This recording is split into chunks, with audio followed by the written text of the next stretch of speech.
पवनगे च सुरेन्द्रे च कौशिके पाद संस्पृशि निर्विशेष मनस्काय श्री वीरस्वामिने नमः। आयारो आगम में कहा गया है, जे महम अबहिमणि। ये जैन शास्त्र हैं, आगम हैं। हमारे यहाँ 32 आगम 32 स्क्रिप्चर्स आगम मान्य हैं, स्वीकृत हैं हमारी तेरापंथ की परंपरा में। और 32 आगमों में जो 11 अंग हैं, उनमें पहला अंग आगम ये आचारांग है। इस आयारो आगम में भगवान महावीर की अति संक्षिप्त जीवनी भी है और फिर दर्शन है, सिद्धांत हैं, अध्यात्म की बातें हैं। यह 5वां चैप्टर है आयारो का। भाष्य भी इस पुस्तक में साथ में है। एक छोटा सा सूत्र दिया गया, जे महम अबहिमणि। मन को असंयम में नहीं ले जाए। हमारे जीवन में चित्त या आत्मा, आत्मा तो मूल चीज है। आत्मा नहीं है तो निर्जीवता है।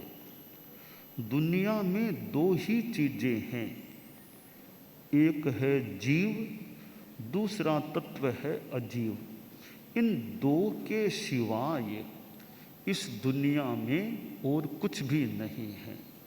तो हमारा जीवन है वो इस दुनिया का मानव प्रतिनिधित्व करने वाला है कि हमारे जीवन में भी 2 ही तत्व हैं, एक जीव यानी आत्मा और दूसरा तत्व है शरीर। आत्मा जब तक शरीर में है हम जीवन जीते हैं। जब जिसकी आत्मा नहीं रही फिर वह जीवन एक तरह से निर्जीव आत्मा मुक्त हो जाता है। तो आत्मा और शरीर का संयुक्त रूप हमारा जीवन है। इस जीवन में शरीर तो है ही, साथ में वाणी भी है और मन भी है। मन एक ऐसा तत्व है हमें स्पष्ट दिखाई न भी दे, सामने वाले की भाषा क्या है, बोलता क्या है, यह तो हम फिर भी जान लेते हैं क्या बोला, पर उसके मन में क्या विचार आया है वह जानना हर किसी के लिए संभव नहीं होता। तो मन अदृश्य रहता है, थोड़ा अज्ञात रहता है और वाणी स्पष्ट हो जाती है, ज्ञात हो जाती है। मन को भी थोड़ा यूँ जाना जा सकता है। हमारे जैन दर्शन में मनः पर्यवज्ञान आता है कि मन की पर्यायों को भी जान लेना, ऐसा अतीन्द्रिय ज्ञान है मन पर्यवज्ञान, कि सामने वाले के मन में क्या है उसको भी जाना जा सकता है। एक बात तो यहाँ तक आती है कि ऊपर स्वर्ग में बहुत ऊंचे देव रहते हैं। स्वर्ग में कई प्रकार के कैटेगरीज में देव रहते हैं, आसाधना न हो तो सबसे ऊंचा एक विभाग है अनुत्तर विमान देव। तो बताया गया है कि वो बहुत ऊंचे देव हैं, उनके मन में कोई जिज्ञासा होती है, प्रश्न होता है और उस प्रश्न का उत्तर तीर्थंकर जो यहाँ हमारी मनुष्य लोक की धरती पर जैसे भगवान महावीर थे और भी तीर्थंकर से उत्तर मान ले पाना है, तो देव यहाँ नहीं आते, तीर्थंकर वहाँ नहीं जाते। बहुत ज़्यादा दूरी है, कितना प्रकाश वर्ष की बात करें, पता नहीं कितने कितने प्रकाश वर्ष करते करते कोई सीमा है कि नहीं, वो फिर कोई वो देव जगत है अनुत्तर विमान का। तो प्रश्न है, उत्तर पाना मान लो, तीर्थंकर जो यहाँ धरती पर है वो यहाँ आते नहीं है, तीर्थंकर वहाँ जाते नहीं हैं, तो प्रश्न का उत्तर कैसे मिले? तो बताया गया, अब वो अतीन्द्रिय ज्ञान का प्रयोग, उनके मन में जो प्रश्न है उसको यहाँ के तीर्थंकर जानते हैं। अब वापिस उसका उत्तर जो तीर्थंकरों के यो मन में होता है, एक प्रकार का मन, उसको वे देव जान लेते हैं। यूँ वो टेलीपैथी क्या कुछ भी जो भी है, यूँ वे प्रश्न का उत्तर प्राप्त कर लेती। तो ये जो मनः पर्यव ज्ञान, हालांकि वो है, वो मनः पर्यव ज्ञान नहीं, वो तो उससे भी ऊंचा तो केवल ज्ञान है। तीर्थंकर के पास तो, देवों के पास अवधि ज्ञान। तो आखिर वो संप्रेषण होता है, इतनी दूरी से भी प्रश्न का उत्तर प्राप्त हो जाता है। हमारे श्रीमद् जयाचार्य, जो हमारे धर्म संघ के चौथे गुरुदेव थे, बहुत विद्वान ज्ञानी बहुश्रुत, उन्होंने इस बात को 24 के गीत में गुम्फित किया है। सुर अनुत्तर विमान नाशे वैरी, प्रश्न पूछा उत्तर जिन देवरी, अवधि ज्ञान करी जान लेव प्रभु नमि जी।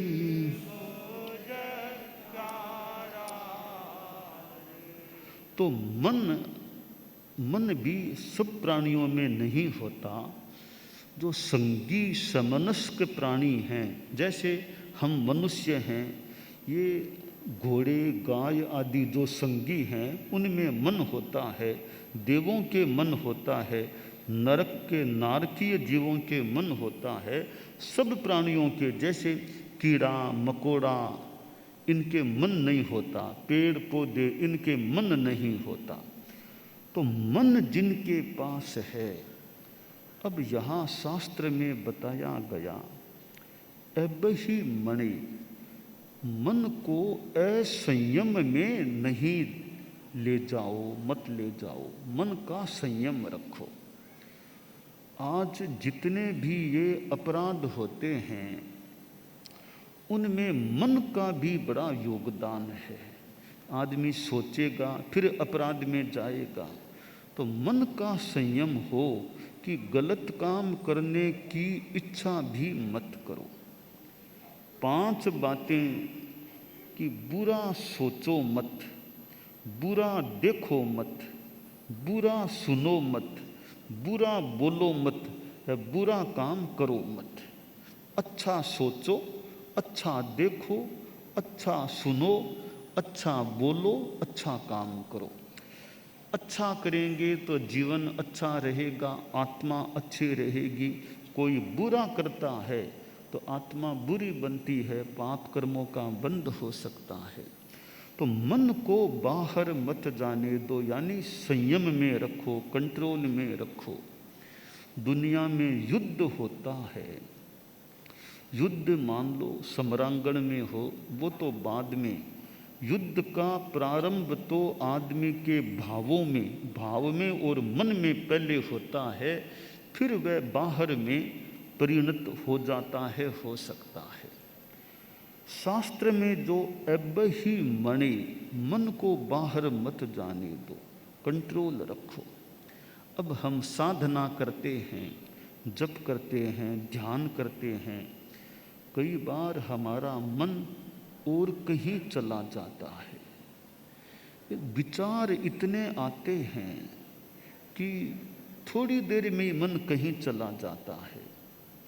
एक दार्शनिक आदमी था, बहुत ज्ञानी पुरुष। एक युवक आया, थोड़ा विद्यार्थी रूप में था, कॉलेज में पढ़ने वाला था। बोला, महोदय आप तो बहुत ज्ञानी पुरुष हैं, मैं कॉलेज का स्टूडेंट हूँ, विद्यार्थी हूँ, फिलोसॉफी का मैं भी विद्यार्थी हूँ। आप तो खैर बहुत महान व्यक्ति हैं, महान विद्वान हैं। मेरे मन में 4 प्रश्न हैं, मैं आपसे उनका उत्तर पाना चाहता हूँ। दार्शनिक ने कहा, ठीक है पूछो क्या प्रश्न है। कहा, मेरा पहला प्रश्न है, सबसे बड़ा कौन है? दुनिया में सबसे बड़ी चीज क्या है? दार्शनिक ने कहा, सबसे बड़ी चीज आकाश है। आकाश से बड़ा दुनिया में कुछ भी नहीं। आकाश अनंत है, अपार है, कोई और छोर नहीं आकाश का। जैन दर्शन में आकाशास्तिका का जो वर्णन है, अनंत है, कोई आदि नहीं, कोई अंत नहीं। तो सबसे बड़ा तत्व है, बड़ी चीज है आकाश। ठीक है कि मेरा दूसरा प्रश्न है कि सबसे ज़्यादा आसान काम क्या है? सबसे ज़्यादा आसान काम।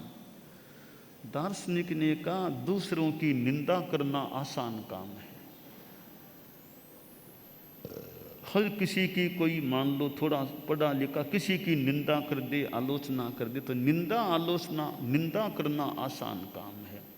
तो तीसरा प्रश्न है, सबसे कठिन काम क्या है?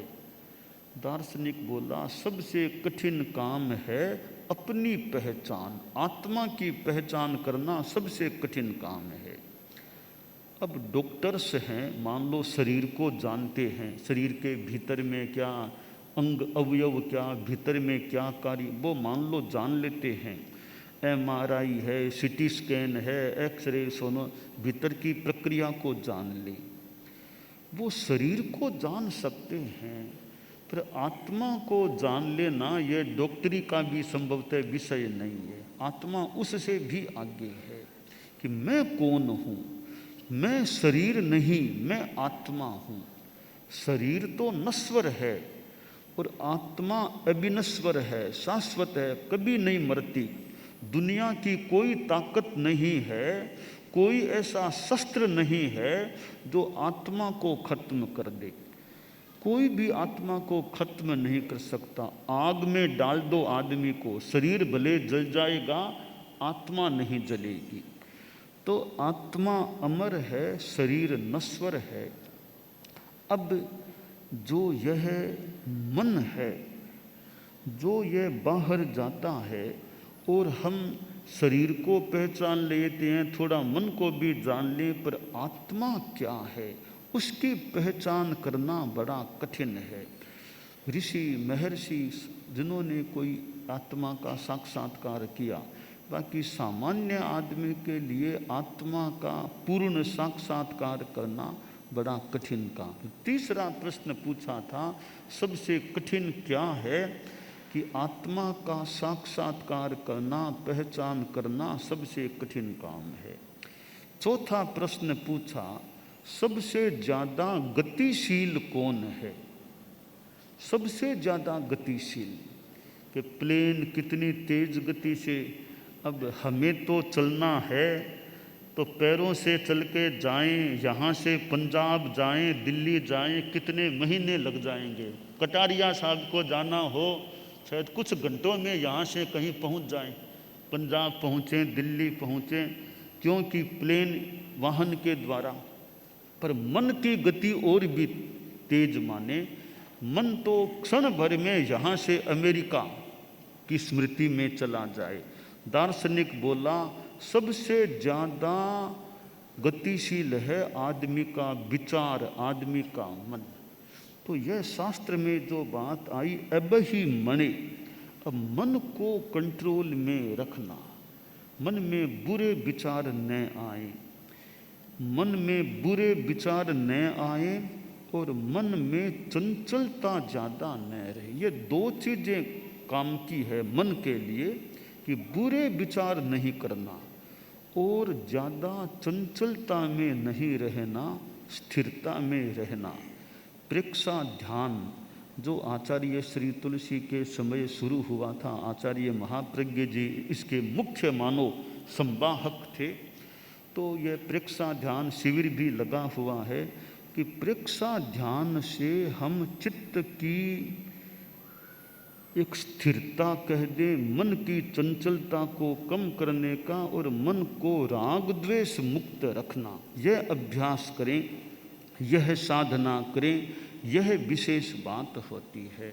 तो शास्त्रों में ये अनेक वाणियाँ हमें मिलती है। तो यहाँ जे महम अब ही मणि कि जो महान है वो मन पर कंट्रोल रखने वाला रहे, मन मेरा अच्छा रहे। हमारी दुनिया में हम जी रहे हैं तो जीते हैं, दूसरों के साथ मिलते हैं तो हमारा व्यवहार कैसा, अहिंसा पूर्ण हमारा व्यवहार हो। हम अहिंसा की भावना रखें, सद्भावना रखें। किसी जाति का आदमी, किसी संप्रदाय का आदमी हो, सबके साथ सद्भावना। जाति संप्रदाय आदि को लेकर दंगा फसाद, मार काट, हिंसा, हत्या, इन चीज़ों में नहीं जाना। ऐसा मन पवित्र रहे। और नैतिकता, जो भी कार्य आदमी करे उसमें ईमानदारी रखने का प्रयास, जहाँ तक हो सके बेईमानी नहीं करना, धोखाधड़ी नहीं करना। तो झूठ, चोरी, छल, कपट, इनसे यथासंभवतया जहाँ तक हो सके बचे रहना। तीसरी बात नशा मुक्ति, शराब, सिगरेट, बीड़ी, खैनी, गुटखा आदि नशीली चीज़ों के सेवन से बचना। तो हम जगह जगह यूँ जाते हैं, चतुर्मास तो एक जगह कर लेते हैं, बाकी घूमते भी हैं। तो ये बातें विद्यार्थियों में, लोगों में, गांवों में, नगरों में बताते हैं, सद्भावना, नैतिकता और नशा मुक्ति। तो आज राज्यपाल महोदय का समागमन हुआ है और यूँ राज्यपाल महोदय हैं, बहुत महत्वपूर्ण व्यक्ति होते हैं। पर मुखपत्रिका को मैंने देखा तो मुझे तो आश्चर्य होने लग गया कि प्रोग्राम तो बहुत अनेक बार हुए हैं, राज्यपाल महोदय अनेक बार पधारे हैं, समागमन हुआ है, पर मैं स्मृति में कि पहले कभी मैंने देखा था कोई राज्यपाल महोदय प्रोग्राम में विराजमान हो, मुखपत्रिका बांध के विराजे, पहले कभी मैंने देखा हो ऐसा याद नहीं आ रहा है। कोई मुखपत्रिका, इतना ही नहीं, पीछे वाले भी मुखपत्रिका बांध कर बैठे हैं, एक व्यक्ति सेवा में जो हैं, हाँ, तो वे भी मुखपत्रिका बांध कर, मैंने जिंदगी में पहले कभी देखा कि नहीं देखा।